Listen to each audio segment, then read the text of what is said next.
Hi, this is Aaron from the Jam Station with a deep dive on Lick of the Week 13. The last lesson's sweet BB King style blues phrase blended 3 scale types together into one lick. This week, we're almost exclusively within the Dorian mode, and we're using it to show you how you can recycle and reimagine the licks of your favourite guitarists to inspire your own phrases and vocabulary. Why have I chosen this particular lick today, and why might you want to give it a go? Well, firstly, Batmaniac66 answered a recent poll on our posts page asking for a Ritchie Blackmore style lick, and given that the great man being Blackmore, not Batmaniac, holy tintinabulation, turned 80 last month, who are we to say no? There's always a lot to be gained from delving into Ritchie's playing, whether that's in Deep Purple, Rainbow, or even his more recent acoustic stuff. He's a true heavyweight. It's also a versatile lick that would work well in rock or a slightly sophisticated minor blues sound. It's marked A in the tab. Let's play it.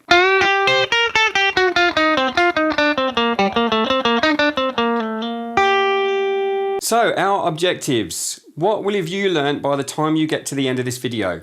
Number 1, this lick uses the Dorian mode, so you'll be learning a rock lick that goes beyond the staple blues scale and pentatonic note choices. Number 2, you'll have used a way to take existing material and tweak it to inspire your own licks and solos. Number 3, the lick shifts from triplets to 16th notes, and being able to feel and switch between different rhythms is a crucial element in improving your own soloing and improvisations.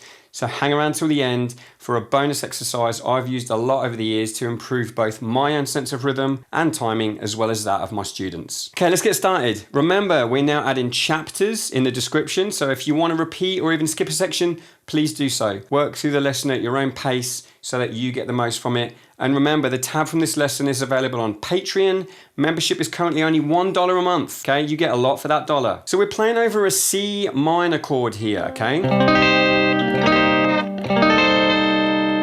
I'm using the C Dorian mode, the second mode of the B flat major scale. It's tabbed out beneath the lick across 2 octaves marked as B. So I'm starting on fret 8. Here we go.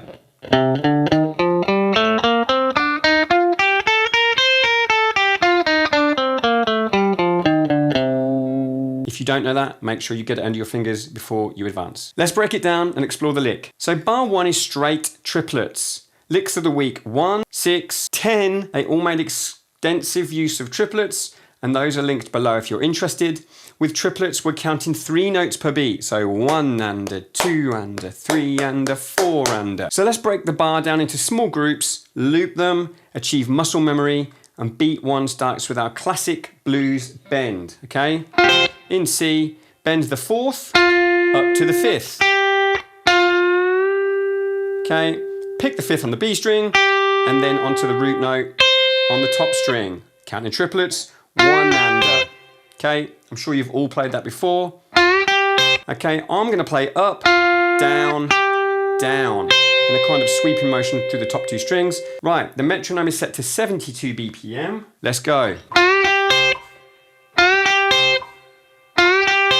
Now loop it, 3, 4, 1 and a, 2 and a, 3 and a. A nice easy start. Beats 2 and 3. Let's just make my tab a little bit bigger. I think I need new glasses. Beats 2 and 3 we're grouping together because they're the same frets and fingers across 2 strings. We're descending frets 11, 10 and 8. Wrong string. We're descending frets 11, 10 and 8 on the B string. Okay, that's minor 7, major 6th and 5th. And then we're repeating the same thing on the G string, diminished 5th, 4th, minor 3rd. Okay, 2 and a, 3 and a, 2 and a, 3 and a. Now, you may have noticed from the tab or your own knowledge that this note at fret 11, this is a non-diatonic note, i.e. it is not in the scale. Now, I said at the beginning of the lesson, we're almost exclusively in the Dorian mode. This one note, the diminished 5th, G flat, this is not in C Dorian, but it is in C blues, okay? C blues scale. Many players blend and combine scales. Last week's Lick of the Week blended 3 different scale types. So think of it as augmenting your Dorian mode with a note outside of the key to add a little bluesy colour. It does add a nice touch. Let's loop them. 2 and a, 3 and a.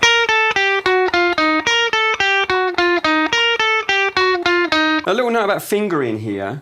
You can use fingers 4, 3, 1, or you can use fingers 3, 2, 1, okay? Or as an exercise, just to make your fretting hand as versatile as possible, both. So I'm gonna, just as a little exercise, I'm gonna move between those two different fingerings, and you should really choose the one you're most comfortable with. 2 and a 3 and a.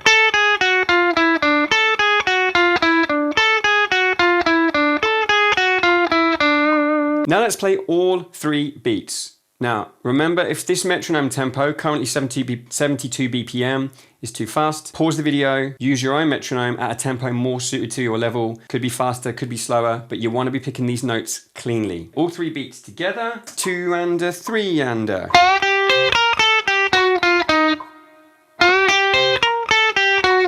Let's loop it.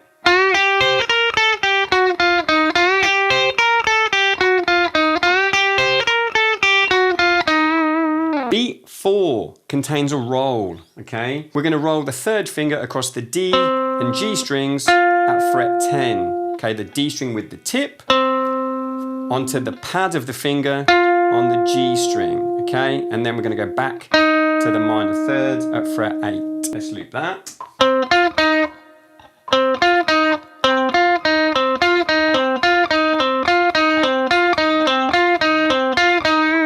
Let's join all 4 beats together, giving us the full bar. With a click, 3 and a 4 and a. 4.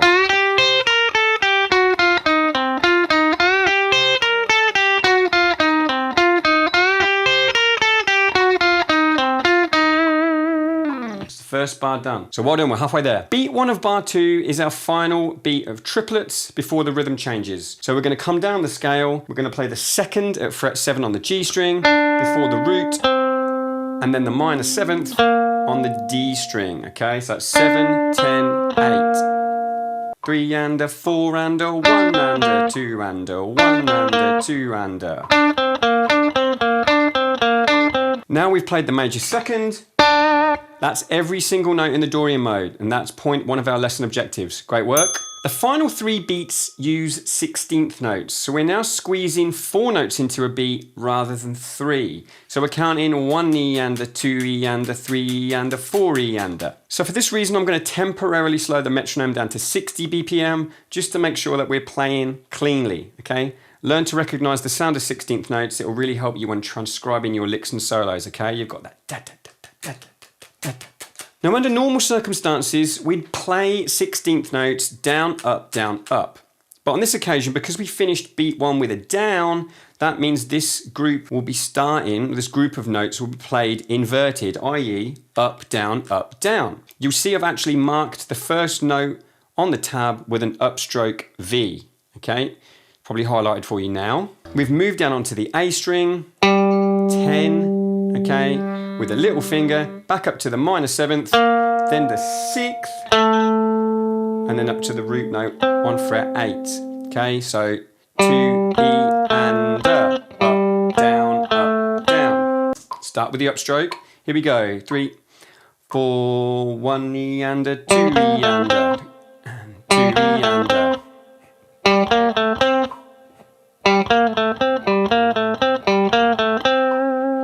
Good stuff. We're nearly there. Beat 3, we're performing another roll, this time with the 2nd finger at fret 8. Okay, so tip on the D string as before, roll onto the pad on the G string. When you're practicing this movement, if it's new to you, don't be afraid to exaggerate it. Really sort of right on the tip of the finger, right on the pad. Okay, back to fret 7 with the index finger, and again back to our root note C, pinky. Again, it will be up, down, loop. And let's join beats 2 and 3 together. Starting with the upstroke, remember? 1 E and a.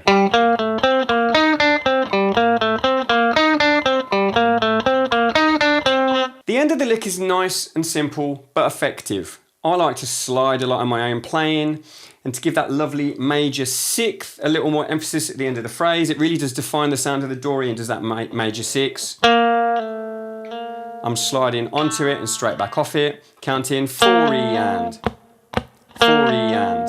That note rings into beat 1 of bar 3, and it's being joined by the 5th G. Okay, there's a double stop. Let them ring out together. They're basically spelling out our imaginary C minor 7 chord. Okay, it's a nice sound. Okay. Let's play those last 3 beats of 16th notes, starting on beat 2 of bar 2. Start with your upstroke. 1 knee under. Once more. 1 knee under.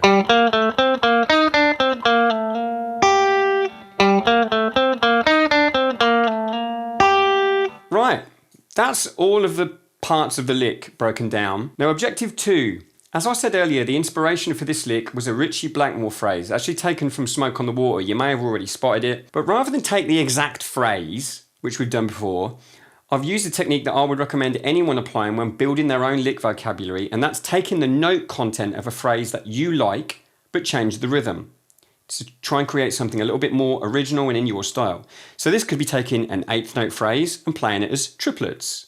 Okay? If you wanted to be a bit more adventurous, perhaps rewriting a lick out in groups of 6 or even 5 notes. Okay? You're reimagining the rhythm of the phrase to create something original. The original Deep Purple lick is marked in the tab as C, and I'm going to play it quickly now just to give you the context of the original lick.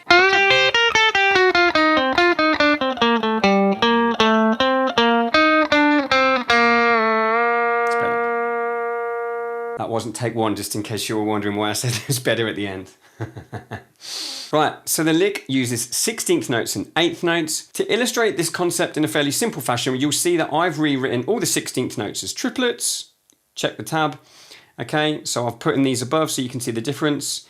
And then all the 8th notes I've rewritten as 16th notes to give us a completely different sounding lick. To add a slight touch of originality, I've added that slide and double stop at the end, which are not at all present in the original lick. That's the theory, that's the approach. Hopefully you've seen the potential here for taking something you like, a phrase that you know already works musically, and making it into something original for your own style. That's point 2 of our lesson objectives. Try it yourself. Objective 3 was surrounding the movement between triplets and 16th notes. When we move between 8th notes and 16th notes, as we just have with the Ritchie Blackmore lick there, it's reasonably straightforward to us to process because 2 divides evenly into 4, so you're either halving or doubling the notes per beat. 1 knee under 2 and 1 knee under 2 and, okay? It's very straightforward. Accurately moving between triplets and 16th notes, however, isn't so easy. And the key word there is accurately, because 3 obviously doesn't divide into 4. The 2 rhythms feel quite different, and there's no magic formula. We just need to listen, practice the changes, and at the very least with a metronome, ideally with a drum beat. So before we join the 2 parts of our lick together, the triplets and the 16th notes, and complete our lick, I'm just going to give you a cool exercise that I've used in the past with my own playing and many of my students to sharpen up their timing. Now, if you're not interested in this, please use the chapters down below. Jump forward to where I'll continue with the lick and the lick demonstrations. But I do recommend you try this. It's very useful. Trust me. So we've put this exercise up on Patreon as a free download. Okay, go and download the PDF. The link is below. It's also going to be on screen briefly. Now I'm going to clap 2 bars of 16th notes followed by 2 bars of triplets. Then 1 bar of 16th notes, 1 bar of triplets, 2 beats of each, 1 beat of each. Okay, so you're constantly moving between the 2 different rhythms to the click. This gets progressively more difficult as you have to change more often. You've got less time to settle into the new rhythm. I actually suggest, once you've given this a go, that you film yourself doing it at first so you can gauge how well you're really doing it. Sometimes we get an inflated sense of how good our playing or timing is. I'm as guilty as that as anyone. Okay, filming yourself and watching it straight back can give you immediate feedback of just how well you're playing something. I'm just going to clap this, okay? So I'm going to put my guitar down. I'm going to do it at 60 BPM. Equally, you can play it on your guitar with a single note or a chord, okay? Here we go. So read it with me, it's going to be on screen. 1 knee under, 2 E under, 3 and 4 E under, 1 knee under, 2 E under, 3 E under, 4 E under, 1 knee under, 2 E under, 3 E under, 4 E under, 1 under, 2 under, 3 under, 4 under, 1 under, 2 under, 3 under, 4 under, 2 E under, 3 E under, 4 E under, 1 under, 2 under, 3 under, 4 under, 1 E under, 2 E under, 3 under, 4 under, 1 E under, 2 E under, 3 under, 4 under, 2 under, 1 E under, 2 under, 1 E under, 2 under, 3 E under, 4 under. As always, I'm going to finish by demonstrating the full phrase to 3 of our backing tracks so that you can hear it in a couple of different musical settings. Now, we've recently put out a Deep Purple style backing track, link below. Thank you if you've given that a go. However, I won't be demonstrating this lick to that backing track because it motors along at 160 BPM and there's no way I can play those precise 16th notes at 160 BPM. Apologies. But we have 3 other very cool tracks for you to try it with. The first is our smooth Dorian groove in A minor. It's an ambient minor track, perfect for this kind of lick. You're going to move down to fret 5, A.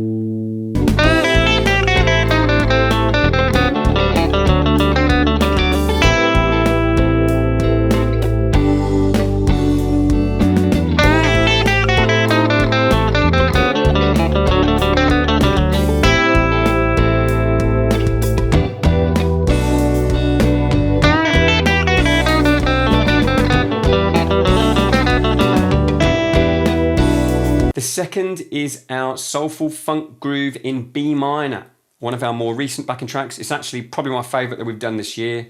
Your root note is in fret 7 because you're now in B.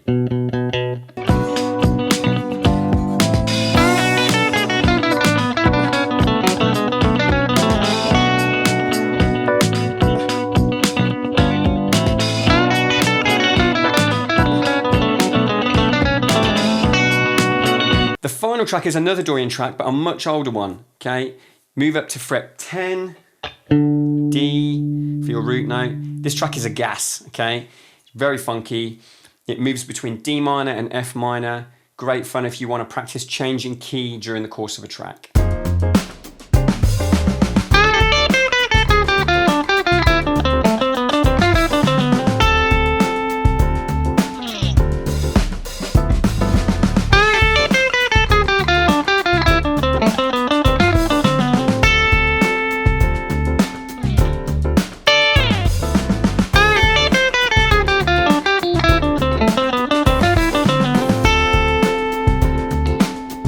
Thank you for staying with us until the end. Please consider clicking like, leaving us a comment with any thoughts or feedback. It's really helpful. A Deep Purple style backing track from 2 weeks ago is still doing good numbers. Since then we've put up a slow blues ballad in C as well. So feel free to search those out. Otherwise, keep in touch. Be ready for Lick of the Week 14 next week. Thank you. See you soon.